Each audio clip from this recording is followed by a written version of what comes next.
Hermanos, buenos días a todos, Dios los bendiga. Es un gusto y una alegría estar aquí nuevamente enfrente para compartir la palabra. Y el día de hoy pues nos toca continuar con la palabra de Dios allá en el Evangelio de Mateo. Mateo capítulo 15. Y vamos a estar estudiando de los versículos 29 al 39.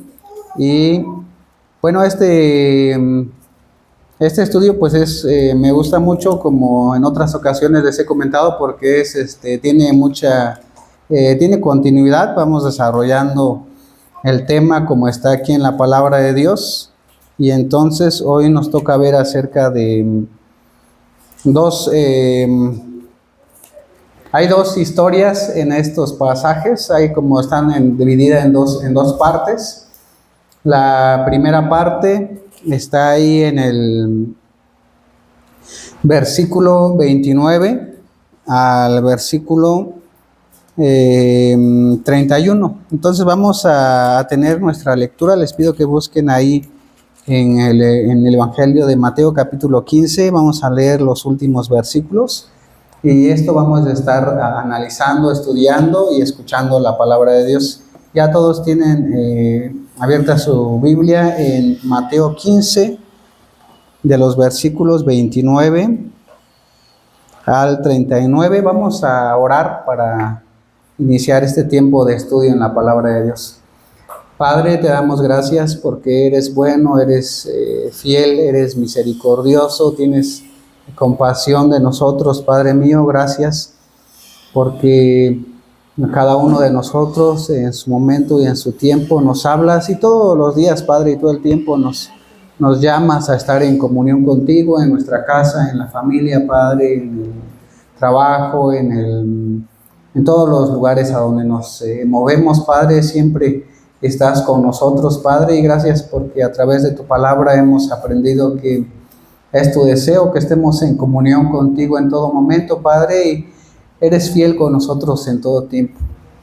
Padre, en esta mañana te pedimos que prepares nuestra mente, nuestro corazón, para escuchar tu palabra, para estar atentos a lo que quieres hablarnos, a lo que quieres decirnos, Padre. En tus manos nos encomendamos este día, Padre, y también te pedimos que podamos tener ese descanso en ti, Padre, que dejemos todos nuestros afanes, todas nuestras preocupaciones, y confiemos en ti, que eres fiel con nosotros, Padre, y que todo eso está en tus manos. Y ayúdanos a estar en este momento aquí, presentes en cuerpo, en mente, en espíritu, Padre, que podamos poner atención a tu palabra. En tus manos nos encomendamos, en el nombre de tu Hijo amado Jesucristo. Amén. Amén. Vamos a leer entonces estos pasajes y vamos a leerlo de una manera alternada. Yo voy a leer un versículo y ustedes leen un verso, y después vamos a estudiar estos pasajes. Dice así, Mateo 15, versículo 29. Pasó Jesús de allí y vino junto al mar de Galilea, y subiendo al monte se sentó allí. Y vinieron a él grandes multitudes, trayendo consigo cojos, lisiados, ciegos, mudos y muchos otros enfermos, y los pusieron a sus pies y él los sanó. De manera que la multitud se maravillaba, viendo a los mudos hablar, a los mancos sanados, a los cojos andar y a los ciegos ver, y glorificaban a Dios, al Dios de Israel. Entonces Jesús, llamando junto a él a sus discípulos, les dijo: tengo compasión de la multitud, porque ya hace 3 días que están aquí y no tienen que comer, y no quiero despedirlos sin comer, no sea que desfallezcan en el camino. Entonces sus discípulos le dijeron: ¿de dónde tenemos nosotros tantos panes en el desierto para saciar a una multitud tan grande? ¿Cuántos panes tienen? Preguntó Jesús. Ellos respondieron: 7 y unos pocos pececillos. Y mandó a la multitud que se recostase en tierra. Tomó los 7 panes y sus peces, y después de dar gracias los partió y empezó a darlos a los discípulos, y los discípulos a las multitudes. Y comieron todos y se saciaron y recogieron lo que sobró de los pedazos, 7 canastas llenas. Se comieron fueron 4,000 hombres, sin contar las mujeres y los niños. Entonces, despedida la gente, entró en la barca y vino a la región de Magdala. Y este pasaje es muy interesante porque, como estamos observando, parece que se repite uno de los milagros, pero este es ahora la alimentación de los 4,000. Anteriormente, ¿a cuántas personas Jesús había alimentado? A 5,000, pero ahora está alimentando a 4,000 personas. Bueno, vamos a repasar primero lo que sucede. Para este punto donde se encuentra Jesús en su ministerio, había sucedido algo muy interesante. Jesús ya era muy conocido por muchas personas. Todo lo que él hacía se extendía rápidamente, pero también para este punto ya había una confrontación con los líderes religiosos. Jesús ya había hablado claramente a los líderes religiosos, puso una palabra de hipocresía, de que ellos decían, pero no hacían lo que la palabra realmente quería decir, y ya había una separación entre el ministerio que estaba realizando Jesús y el sistema religioso de ese tiempo. Para este momento también el ministerio de Jesús ya se había abierto hacia los gentiles, hacia todas las personas. Primeramente Jesús había explicado que Él había venido a su pueblo, pero a razón de la incredulidad de muchos, también Él ahora estaba haciendo este ministerio entre los gentiles. ¿Quiénes eran los gentiles en ese tiempo? Los gentiles eran todas las personas que no eran de descendencia judía. Entonces, en esa categoría también entramos nosotros. Todos los que no tienen una descendencia, específicamente los judíos, se les conocía en ese tiempo como gentiles. Para este punto, Jesús también ya estaba teniendo ese ministerio con los gentiles, y eso se vio hace apenas con la mujer cananea, ¿verdad? Eso ya lo vieron. Y ahora Jesús, para este pasaje, en el 29 dice Jesús, pasó Jesús de ahí y vino junto al mar de Galilea, y subiendo al monte se sentó allí. Y se le acercó mucha gente que traía consigo cojos, ciegos, mudos, mancos y otros muchos enfermos, y los pusieron a los pies de Jesús y los sanó, de manera que la multitud se maravillaba, viendo cómo los mudos hablaban, a los mancos sanados, los cojos andaban, los ciegos veían y glorificaban al Dios de Israel. Y me llama mucho la atención de estos pasajes, porque aquí no hay un discurso que Jesús haya dado, no está dando una enseñanza, solamente dice que Él fue al monte, se sentó ahí y trajeron a todo tipo de enfermos y Jesús les sanaba. Y lo que estaba sucediendo en este lugar es que las personas estaban viviendo el cumplimiento de lo que estaba escrito acerca de Jesús. Estaban experimentando ahí en ese lugar todo lo que estaba escrito acerca de Jesús.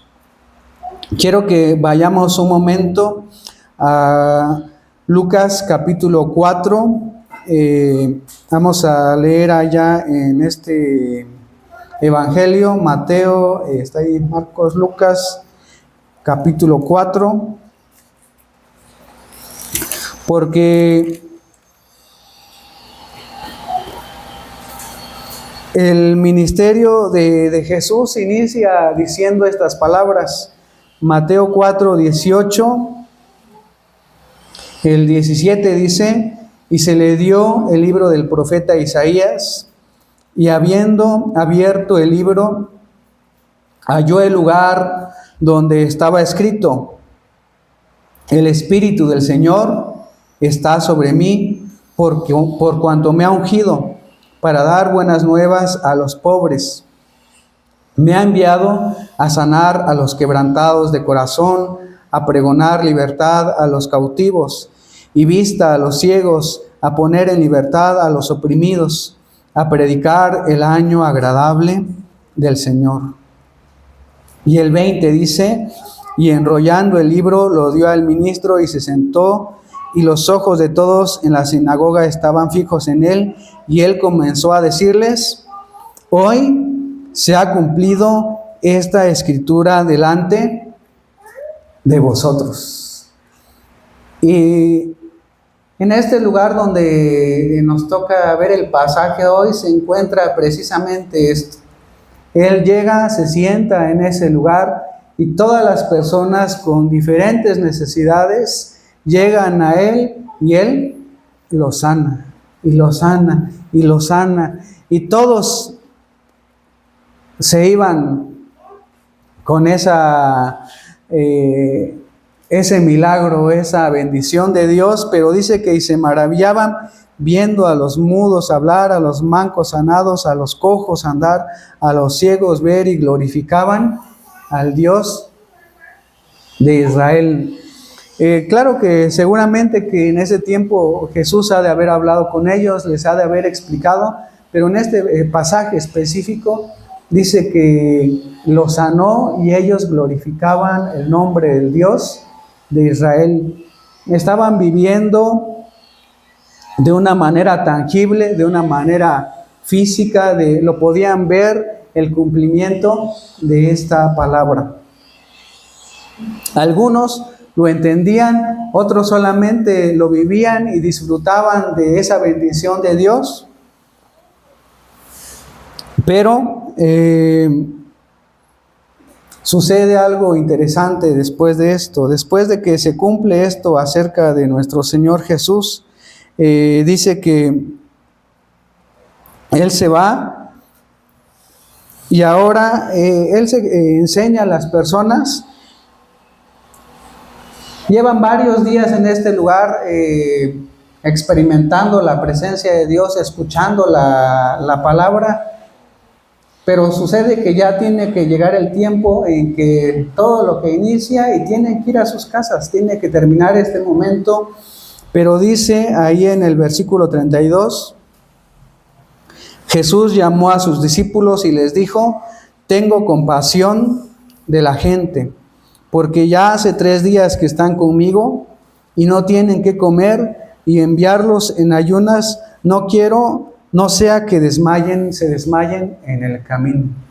Llevaban 3 días con él, no sabemos las condiciones, dice que estaban en el desierto y todo lo que estaba sucediendo en ese lugar, pero dice, bueno, ya es tiempo de que ellos se vayan, pero tengo compasión de ellos. No quiero despedirlos así en ayunas sin haber comido, porque no sea que se desmayen. Y hoy también quiero que veamos acerca de una palabra que es acerca de la compasión. ¿Qué es la compasión? ¿Por qué Jesús en este pasaje especialmente dice que tiene compasión de ellos? La compasión es la capacidad de reconocer y entender el dolor y sufrimiento de otra persona, pero va un poquito más allá, tener el deseo activo de hacer algo por la persona. En otras ocasiones Se ha explicado la palabra empatía, que podemos tener esa comprensión hacia una persona, pero ahora la compasión no solamente tiene esa empatía, sino que también genera una acción. Y dice este texto especialmente que Jesús tuvo compasión de las personas. Entendía que llevaban ahí mucho tiempo, que estaban cansados, que tenían hambre, pero dice, no quiero que se vayan sin probar alimento porque se pueden desmayar. Pero esto que está sucediendo en este lugar ya había ocurrido algunos días antes y los discípulos lo sabían. Pero nuevamente Jesús se dirige a sus discípulos. ¿Y cuál fue la respuesta de sus discípulos hacia Jesús? ¿Qué dijeron los discípulos?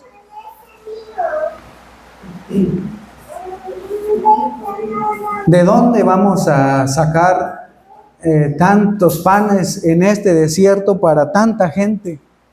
Es mucha gente, el lugar es árido y nosotros no podemos hacer esto.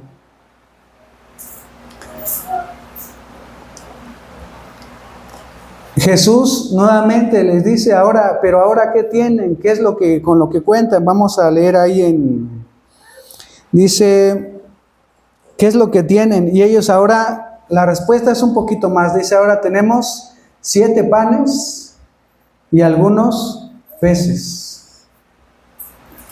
Jesús nuevamente pide esto a los discípulos, bendice el pan, bendice los peces, lo entrega a sus discípulos y ellos lo reparten a todas las personas. Les manda que se sienten en la tierra y reparte, y nuevamente todos pueden comer de los alimentos, de tal forma que sobra y recogen 7 cestas.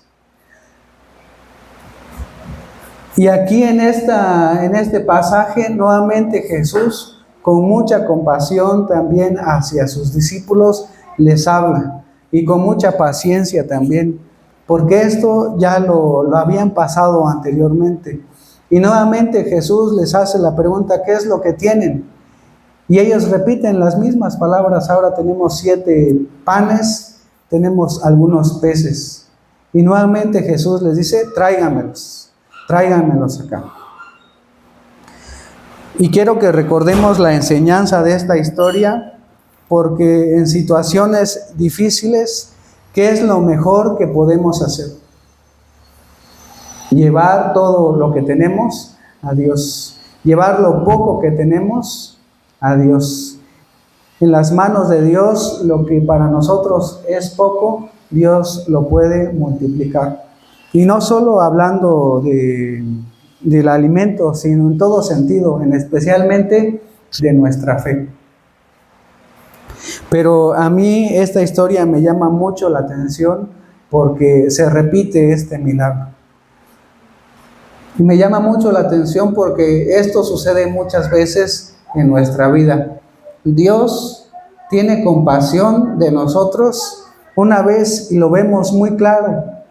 Y nos provee y nos sustenta y nos libra. Y vemos la mano poderosa de Dios actuando en nuestra vida. Pasan algunos días, pareciera que se nos olvida, y nuevamente estamos en una circunstancia igual o parecida, y nuevamente entramos en esa falta de fe, pero nuevamente Dios actúa, porque Dios tiene compasión de nosotros. En este pasaje dice que Dios tuvo compasión de las personas porque les hacía falta el alimento, pero también Dios tiene compasión de nosotros. Aunque nuestra fe falta una vez y otra vez y otra vez, Dios es fiel hacia nosotros. Aunque nuestra fe es poca, Dios es el mismo.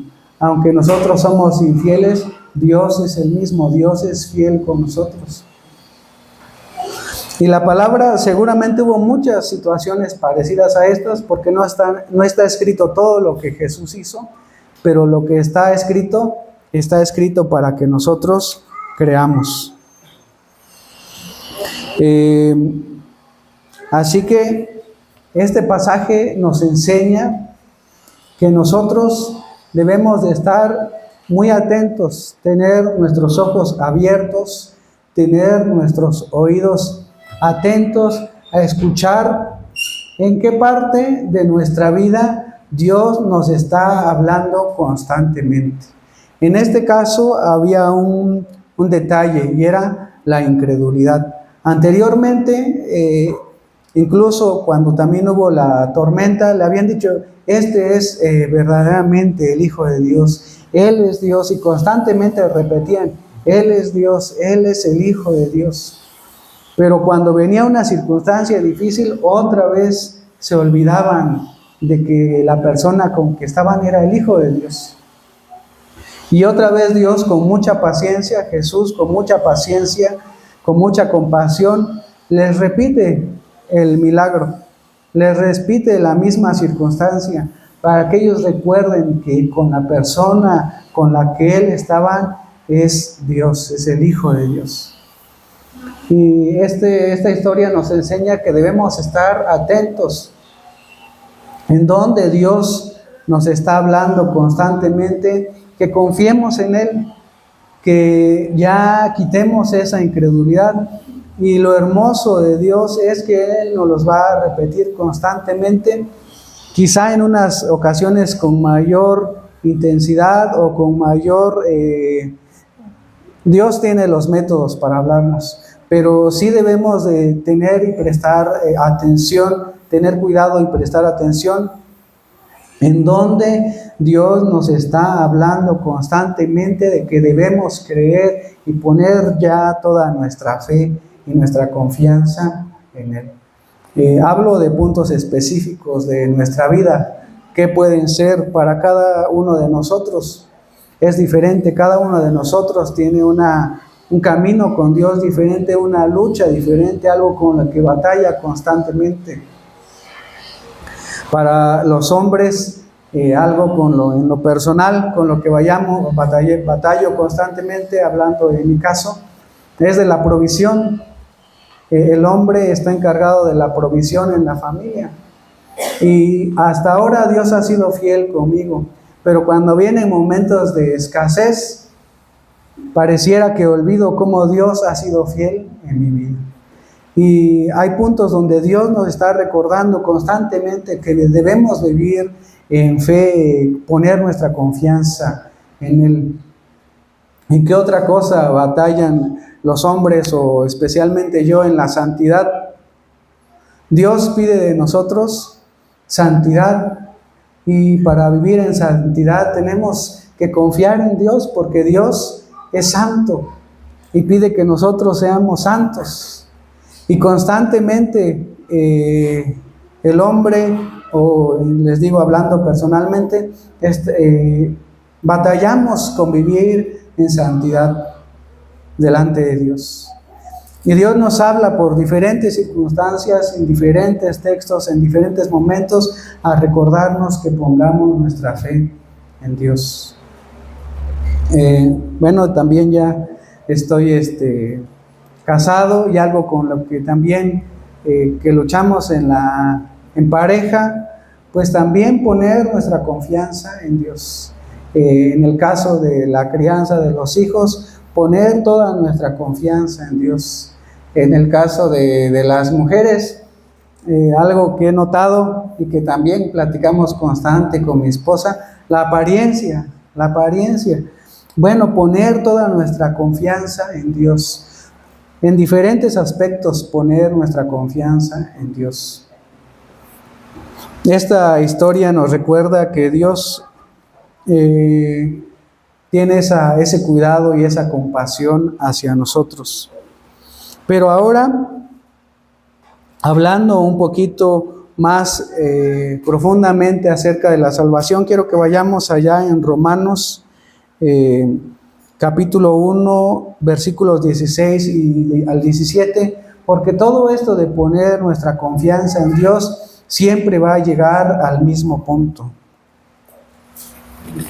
Dice en Romanos capítulo 1, 16 y versículo 17, porque no me avergüenzo del Evangelio, porque es poder de Dios para salvación a todo aquel que cree, al judío primeramente y también al griego, porque en el Evangelio la justicia de Dios se revela por fe y para fe, como está escrito, mas el justo por la fe vivirá.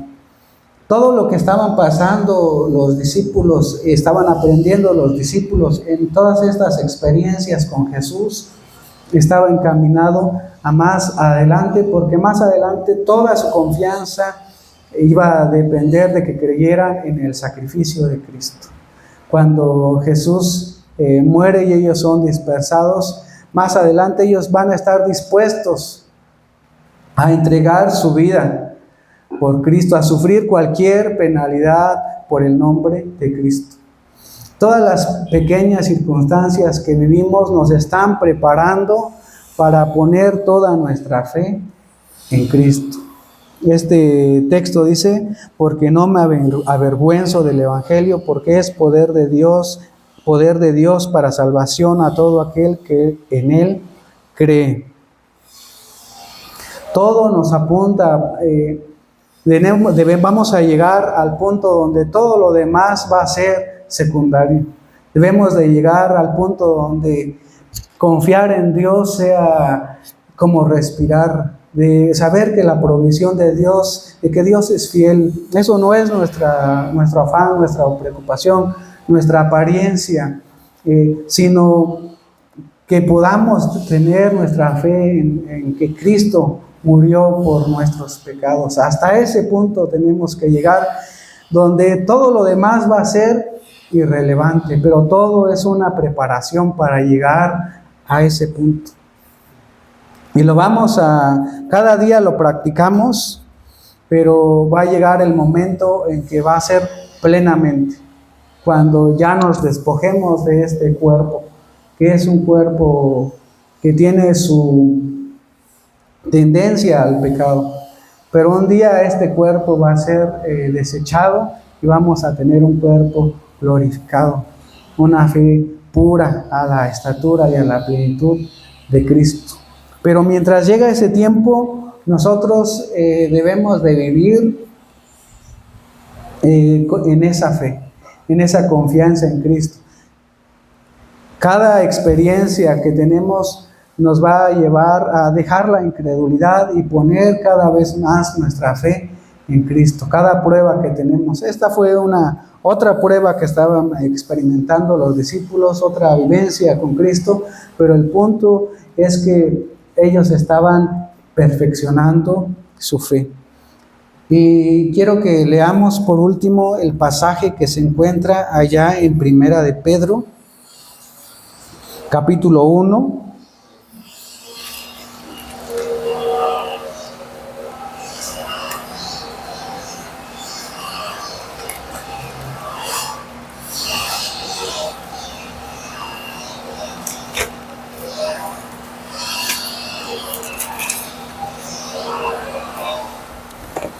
Primera de Pedro, capítulo 1.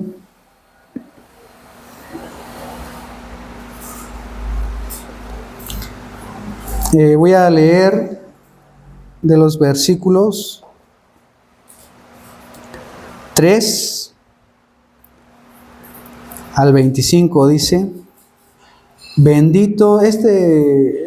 a leer, dice, bendito el Dios y Padre de nuestro Señor Jesucristo, que según su grande misericordia nos hizo renacer para una esperanza viva por la resurrección de Jesucristo de los muertos, para una herencia incorruptible, incontaminada e inmarcesible, reservada en los cielos para vosotros, que sois guardados por el poder de Dios mediante la fe, para alcanzar la salvación que está preparada para ser manifestada en el tiempo postrero, en lo cual vosotros os alegráis, aunque ahora por un poco de tiempo, si es necesario, tengáis que ser afligidos en diversas pruebas, para que sometida a prueba vuestra fe, mucho más preciosa que el oro, el cual, aunque perecedera, se prueba con fuego, sea hallada en alabanza, gloria y honra cuando sea manifestado Jesucristo, a quien amáis sin haberle visto, en quien creyendo, aunque ahora no lo veáis, os alegráis con gozo inefable y glorioso, obteniendo el fin de vuestra fe, que es la salvación de vuestras almas. Hasta ahí quiero detenerme un momento, porque estos pasajes los escribe el apóstol Pedro después de pasar todas estas experiencias cerca de Jesús, experimentar todo el proceso de la crucifixión, de la resurrección, cuando Jesús le llama, todo eso, y llega a este punto donde nosotros también tenemos que llegar. Todas las pruebas por las que pasamos, todas las pruebas por las que vivimos, dice que nuestra fe está siendo probada y que en algunas veces vamos a ser afligidos y nuestra fe va a ser probada con fuego, así como el oro, porque aunque es algo perecedero, se prueba así. Así también nuestra fe tiene que ser probada para practicar esa fe que tiene que ver con la salvación de nuestras almas. Y cuando leo este pasaje acerca del que estamos estudiando en Mateo, y otra vez Jesús dándole esta experiencia a sus discípulos, les está preparando para llegar hasta este punto donde también nosotros tenemos que llegar. Y entre más pronto lleguemos a ese punto, es mejor.